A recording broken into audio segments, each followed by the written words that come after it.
Сәлем достар, өте дәмді жульен бәлішін дайындайтын боламыз және өте тез дайын болады. Видеоны соңына дейін қарап, лайк басып, комментарий жазып, тіркелуді ұмытпаңыздар.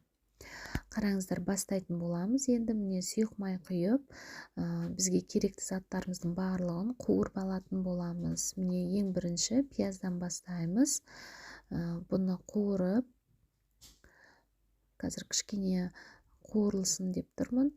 Одан кейін өздеріңіздің қалауыңыз бойынша бірінші картошка салсаңыздар да болады, болмаса грибы салсаңыздар да болады. Мен грибы салдым және оның үстіне чеснок салдым. Дәмін келтіреді, иісі де әдемі болады. Тұз, бұрыш сеуіп, қуырып, үстіне картошка салатын боламын.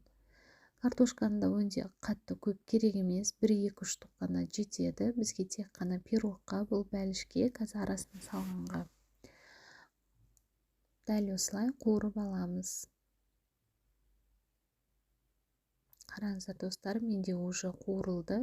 Енді осы бөлек ыдысқа қуырмай-ақ, осының қапталына біздің жаңағы филені, куриный филе дейді ғой, соны қуыратын боламыз.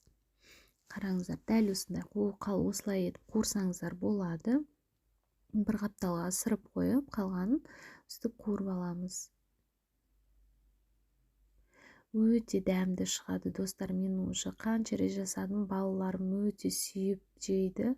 Керемет, тамақ ретінде болса да болады. Даже біз тамақ ретінде жейміз даже.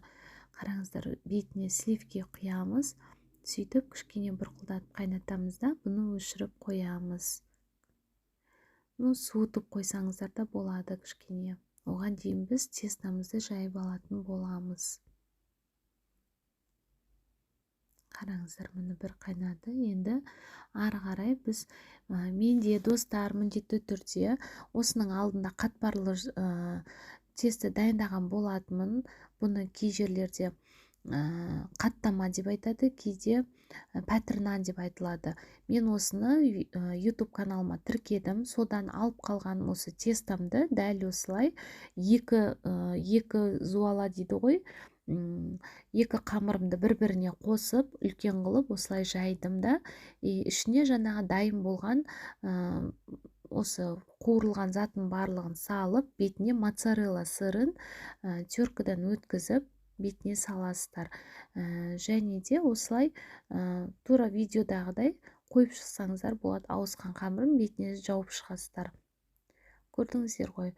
Сөйтіп бетіне жұмыртқа жағып, бір 180 градуста бір 30 минуттай істесаңыздар, беті әдемі болып қызарып піседі. Сыры да еріп әдемі болады. Өте дәмді болады достар. Міндетті түрде жасаңыздар.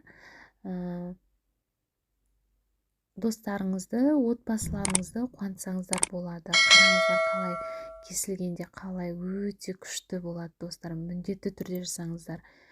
Мен өзім неше рет жасап көрдім, ойымыздан шықты. Қараңыздар, қандай күшті слоеный тесто сияқты жаңағы біздің қаттама тестамыздан жасалған.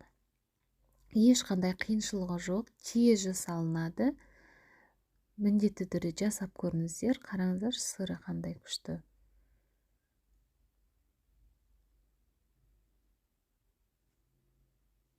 Қараңыздар қалай. Өте күшті. Міндетті түрде жасаңыздар достар.